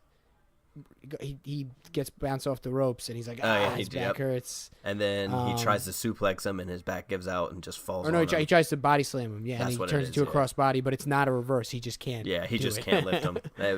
It's a very good Bucks comical awesome. style thing, but it didn't feel like stale or you know what I mean. It was it was fun. And then we get we get Cheeseburger trying to take it to Kenny Omega. Kenny Omega beats his ass, and that's awesome. Yeah, that's like I think I actually when I was watching it, I texted you, and I was just like, in a world where Kenny Omega and Cheeseburger go toe to toe, only Japan good stuff. Well, then it's not only Cheeseburger and Kenny Omega; it's Cheeseburger and the Elite as he takes all three to the corner and starts hitting him with the chops. And oh man, that's great because it obviously is leading to. Not only a series of chops to each of them where they each get out of the way, but then when he turns around to kind of after turning the crowd to get pumped up, he gets the triple super kick. Looks really good. Yeah. Who was it that was pulling the centipede through their legs? Do you remember that? No, what are you talking about? they would go. I think it was either Yo or Show, but obviously, but they were trying to like hit him, and he like went between their legs, like, but it went through all three of them. It was like a little gag. Oh yeah, thing I don't they were know. doing. I don't know who that was. I just thought Maybe, that was really funny. I can't remember exactly who it was, but they was went it to try. Kenny? Well, it was all three of the elite, and they were trying to hit either Yo or Show. I can't remember. But they went to go hit him, and he like ducked and went under the legs, but he went under all three because they were back to back to back. Well, you know what I do remember. I don't remember that. I'll have to Yeah. rewatch it, and maybe I have it written down here and I just don't remember. Just kidding. I made the whole thing up. Yeah, right. Well, I really just you reminded me the spot of talking about Yo and Show so much when he's hung up and Nick hits him with a double stomp, rolls through, and they kind of miss it with the camera, but you know what he did. He hits the lung blower. Oh yeah. On the other guy on the other side of the ring. So that was really cool. It was a really good when match Matt hit for Nick, what it that was really good. Oh yeah. The Bucks accidentally hit each other. And this match ended with the leapfrog Indy Taker, 3-man Indy Taker, whatever you want to call it. It was good though. Yeah. It was really good. For Really the fun players match. that you had in it, and obviously a very, very sore and tender Kenny Omega, Absolutely. still quality. Yeah. And this went right into 10-man tag action, Bullet Club versus Taguchi Japan. In this case, specifics are led by Cody, of course, Leo Tonga, Chase Owens, Marty, and Takahashi, the pimp. And Taguchi Japan is David Finlay, which I love, Juice Robinson, Absolutely. which I love, Kota Ibushi, which I love, Kushida, which I love, and of course Taguchi, who I love. So this is a really good 10-man tag, and that's not a sentence you're really going to hear me say too many times. So. Yeah, exactly. Both teams had like the solid. Like I think the matchups were good, very good, and it wasn't like the big hitters, if you will. Yeah. But yeah. well, I No, guess still good. Taguchi Japan really it was. Yeah, Taguchi Japan was stacked. And then Stacked, we had really. Marty and Cody out there. Yeah, that's what I'm saying. They So, had some big dog, but obviously But this was obviously all. We'll go through some move notes. Let's see. Oh, yeah. Like I said, Brandy is on the English commentary team. She killed She's it. I really enjoyed she her was. on She was. I commentary. thought she was way better that day. Like I said, coming out of Wrestle Kingdom was just a little too much. Calling people marks was just whack because she just didn't sound like she knew what that word meant when she said it. Yeah. Obviously she knows. I I'm popped just a saying, little that's to what it just sounded because I was like, oh, she's kind of No, it's cool. doing Yeah, the you're thing, right. You're right. but The action was cool. It just wasn't executed Yeah, correctly. no, Whereas I know what this- you mean, This though. was dope. Her and Don Callis were going back and forth in a good way. even more so kind putting of like Cody over. kicking Kelly off, kind of. Oh yeah, kicking. Yeah, exactly. Yeah, Just you know what I mean? Just very kind of good- taking it over good themselves. heel Yeah, commentary great stuff. work. So, Juice was good in this match. He went with Leo Tonga for a little bit, and that was kind of cool. Yeah, I loved his like back and forth with him. Just doing the too sweet and just his little Yeah, it was good. making fun of him thing. It's pretty funny. Chase Owens tried to go against Taguchi with the butt stuff. Didn't work. Yep. They did they tried to do the Bullet Club train and turn into the butt train. Yep. That was really funny. And then- Kota Ibushi even did it. Didn't they did the train, and didn't Marty end up riding Leo? Yes. Just riding him in. You expect? I think they did it on Dave Because Finlay. he can't whip him over. He's too Yeah, big. because so he he's just too gets on big, his so he back. just rides him. Yeah, that's actually I said that out of order. That was later in the match. Yeah. They did the butt train first. So Yeah. what else happened? They did the finger spot. That was good. Yeah. He tried for it and didn't get it, and then he got it. What else? Cody and Kota Ibushi kind of reignite stuff briefly in the middle of the Yeah. match. They kind of seemed to like stay. I don't want to say stay out of it, but they weren't. Everyone else kind of had their time before they did. Well, we're gonna get to that at the end of the match. Yeah. I think there was reason. Yeah. Brandy get for the interference, and Bullet Club gets the win in this match, right? And I even don't more so, remember like how. they note that she got off commentary, and you're like, what? And then because it took her a little bit, Yeah. which I is don't I remember. thought I that don't was kind remember of who cool. won. Do you remember who won? Because all I remember is what happened after the match. I don't know why I'm having trouble. I'm pretty sure. I think it's Bullet Club. Yeah, I'm pretty sure. Yeah, because that makes sense for why they were able to beat everyone up and get them out of the ring. So the point is, Bullet Club wins. Brandy's on the apron. I think that's how they got the win. Cody is beating the shit out of Kota Ibushi. Marty's not into it.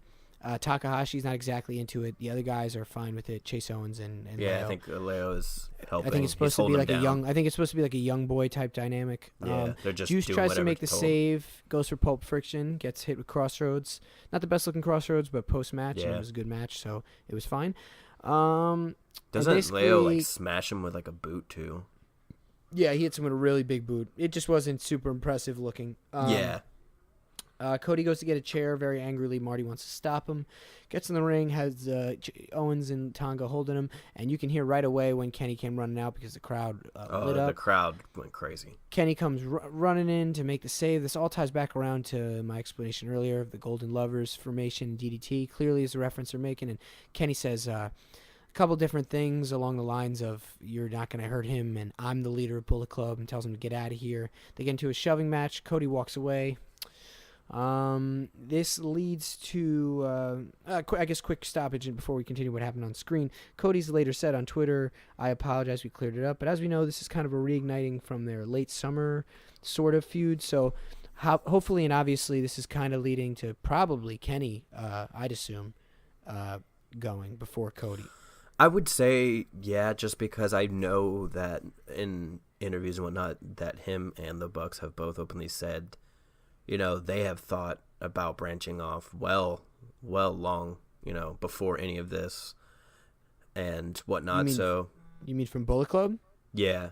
I don't think that. I just think that they probably are going to be in WWE within the next year or so. Well, yeah, but I'm just saying it would make more sense if it was someone like Kenny, just because obviously Cody's not going anywhere for any time soon.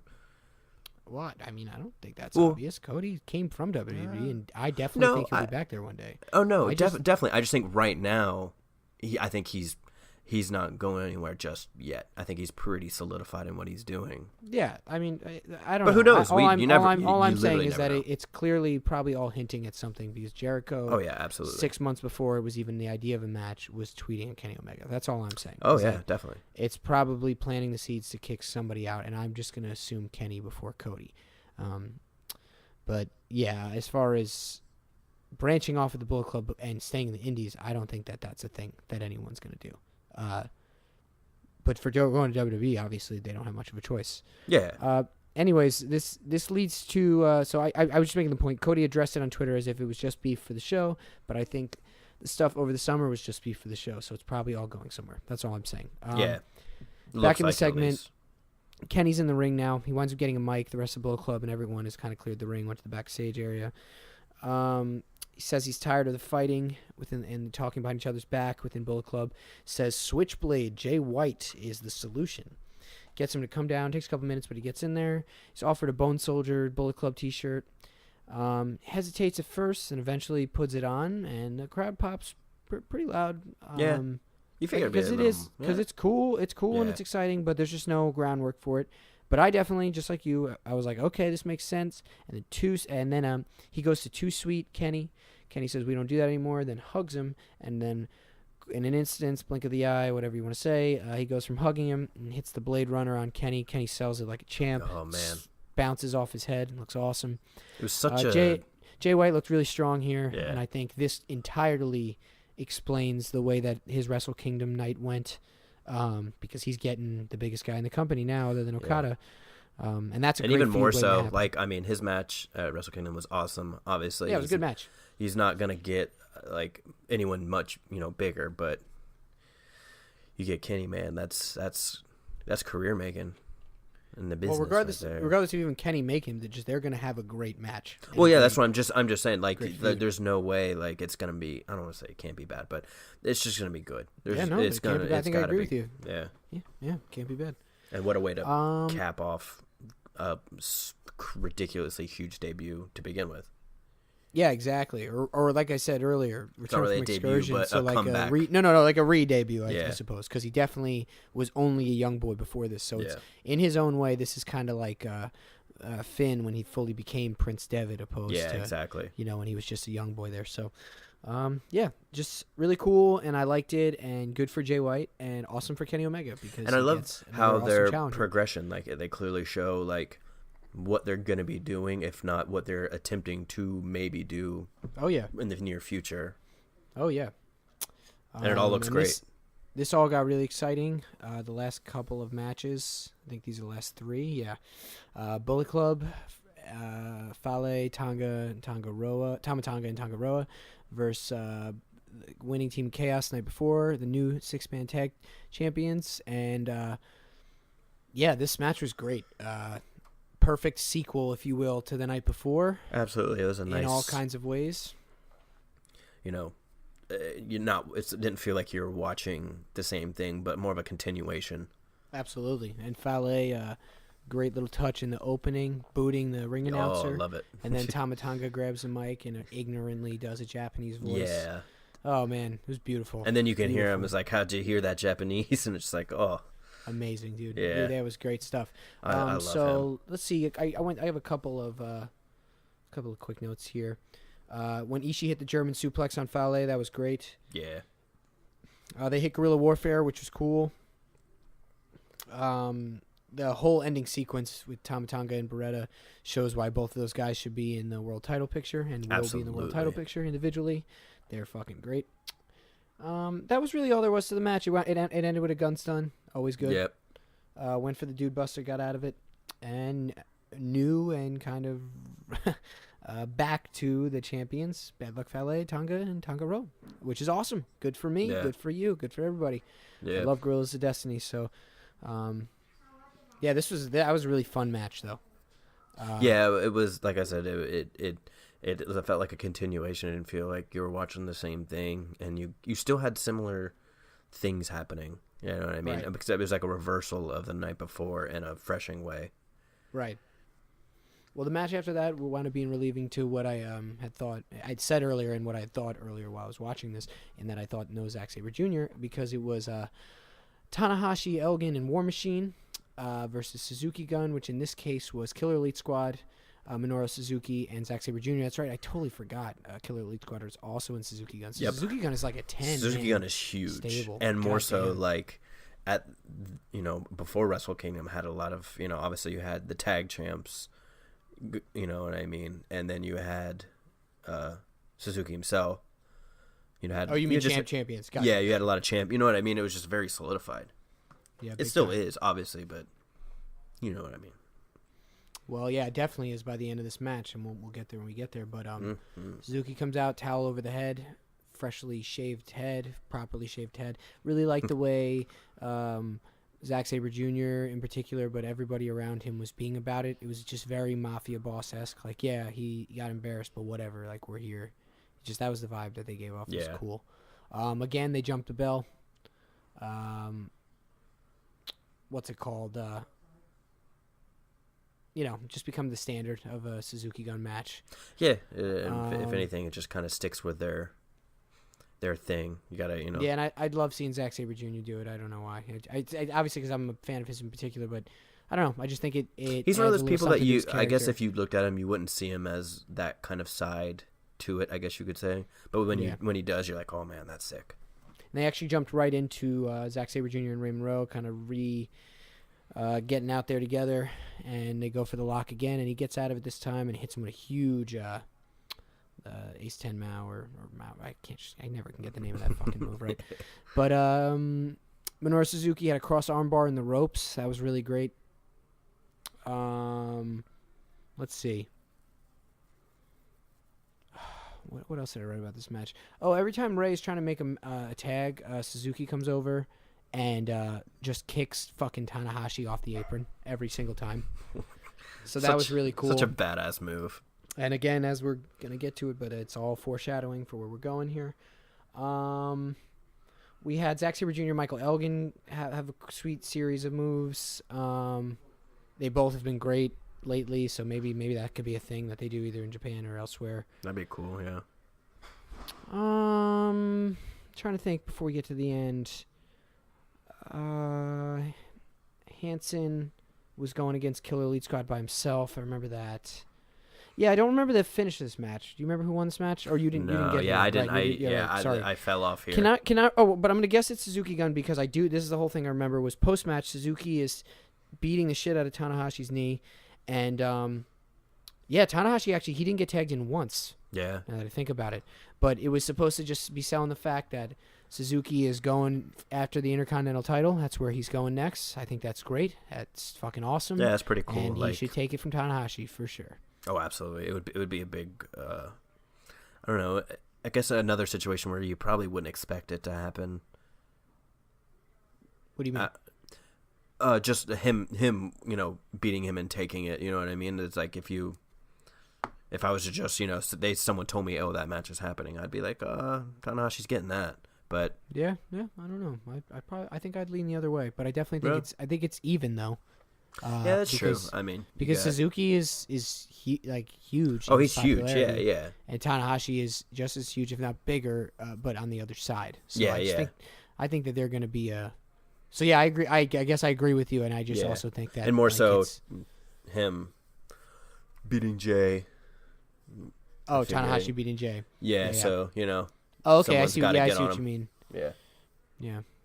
I don't know. I definitely am ready for him to stop being Intercontinental Champion in a good way. Nothing. I like his reign's been awesome, but it's been a while, and yeah, I think Suzuki could be or is the man. It would be pretty cool, and more so, it'd make Suzuki Gun look pretty badass. Led by the Intercontinental Champion, that'd be great.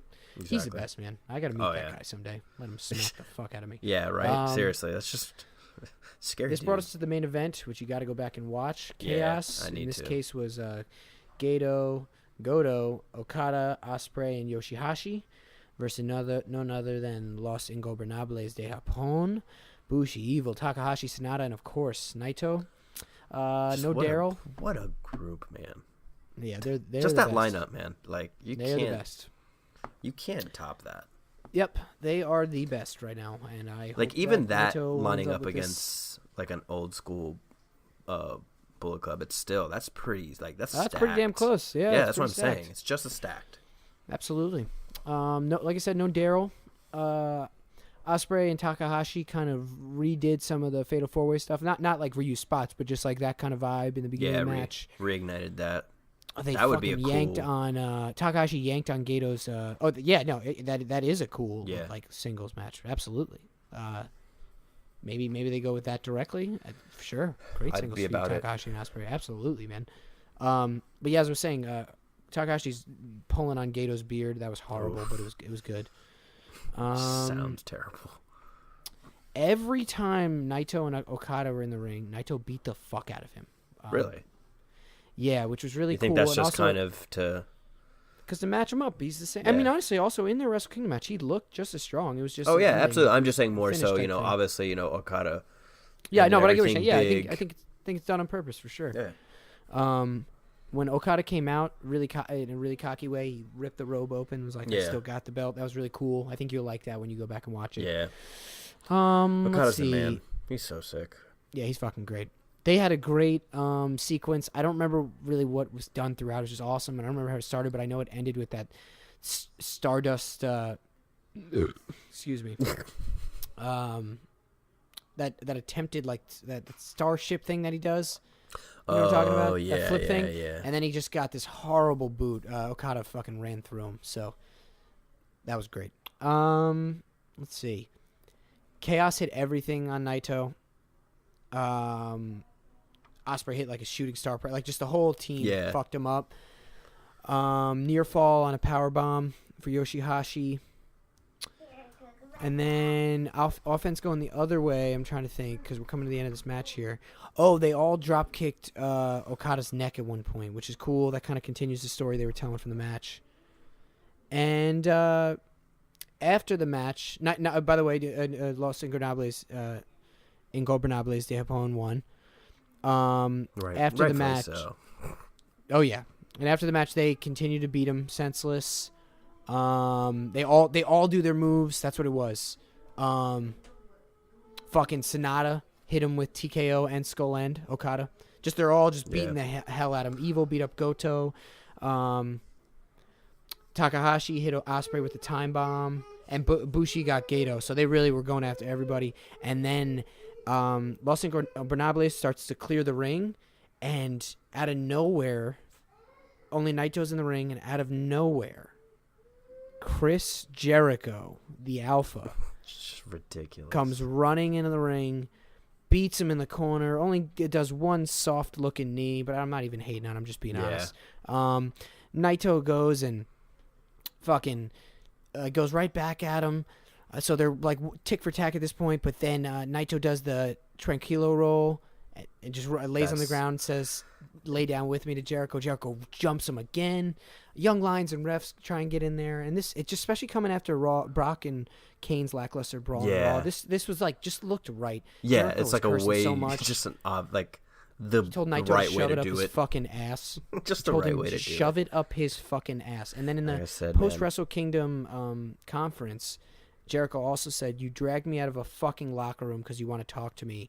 Ask a question or I'm leaving." Who's asking a question? And then when a lady asked a question twice, he said, "One question per reporter. I don't want to hear from you anymore." Dude, when someone else, he's the man. Non-WWE Jericho is just a fucking monster. So bottom line, I'd say New Year's Dash, especially in comparison to Wrestle Kingdom, was probably about a 7 or so out of 10, because it was more storyline and like build. It was definitely more Raw and SmackDown-esque in that it had more build-based stuff than actual. I don't want to say match quality, because matches were also great, but a lot of 6, 10, up to 10-man tag matches. So it just definitely was what it just all more story building than it was. Yeah, just laid the supposed to be groundwork flashy. for the next couple months. They have so lot of many cool pay-per-views stuff. Yeah. the first 8 months of Seriously, the year. the first half of the year is just. There's they're 2 at busy. the end of this upcoming month, 27th, 28th, I believe, or something around there. Right around the Royal Rumble too, so that's interesting. Yeah. And then they have a bunch in February and March, so things are looking awesome for New Japan. I know I'm excited. I really intend on staying a lot more up to date than I was last year. Just with what's going on in general, and obviously they're stepping their game up extensively. Well, hopefully we're getting this Jericho Naito program, or at least a match out of Seriously. it, because goddamn, that would be something else. Oh huh? man! And then, if anything, that makes up for, at least in my eyes, that makes up for Naito not winning. Obviously, it's kind of hard to. Hey, you know what, man? Nothing needs, in my opinion. I agree with you, and I'm not even disagreeing. I'm just making. I'm not saying point. something needs to be made up. Nothing but needs to make they up give for the it, man 'cause Jericho. it's- You can't complain. Well, there's that, but I'm saying nothing needs to be made up because it's He's coming getting to him. Yeah, It's coming. He's getting it. It's coming. I just thought it was going to be the other night, and it wasn't. I really did too. It's okay. Yep. Because, like I said, if this leads to a him Jericho program, who's complaining? But if you saw the show on New Japan World and you don't keep the account, you're dumb. You got to keep this thing, dude. Like I said, 3-4 years ago, I was staying up till all ends of the earth and night and whatever, trying to find it and then wait till it's over and download it.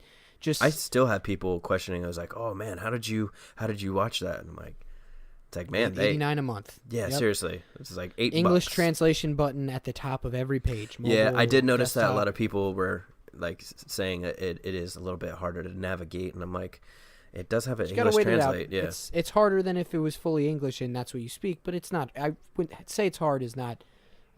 It's not true. It's navigatable, whatever. You just gotta use common sense. And I'm not a commercial. I don't. All jokes aside, don't get paid for anything. I just think it's this is an awesome time to be able to stream a lot of wrestling. Oh no, so you should be doing that, especially with Ring of Honor apparently doing the same this upcoming year. I heard they're gonna have one, this year at some point. Yeah. I couldn't be more stoked. Have the network, have New Japan World, have whatever Ring of Honor. You're set. Yeah, man. I mean, you're paying probably the full price of an old pay-per-view for 1 month for all of your subscriptions a month. Seriously. And that's if you even want to go crazy, you do the 10 month. But, anyways, I was just mentioning that because the replay is up, and that's really what I'm trying to say. Yep. Go back and watch Wrestle Kingdom if you have already. Go see it again. If you haven't, go see it for the first time. And it's not a bad idea to follow it up with New Year's Dash because the two were kind of hand I don't want to say the second was a straight DVD release, but it wasn't quite a sequel. It was definitely like just a follow-up. So yeah, absolutely. Good show overall. Oh, absolutely. Especially story building wise, it told a lot and it gets you ready for potential big stuff. All right. Well, that was a weekend show. I'm sure we have a great song about to play us out. Oh, we will. I think hopefully Joe will be leading us in early this upcoming week. So thanks so much for. We need him back. He really he holds the show. Joe, the show on his Joe shoulders. he ups our value big time. But thanks for listening. I will. We will talk to you soon. Good night. Bye. Later, guys.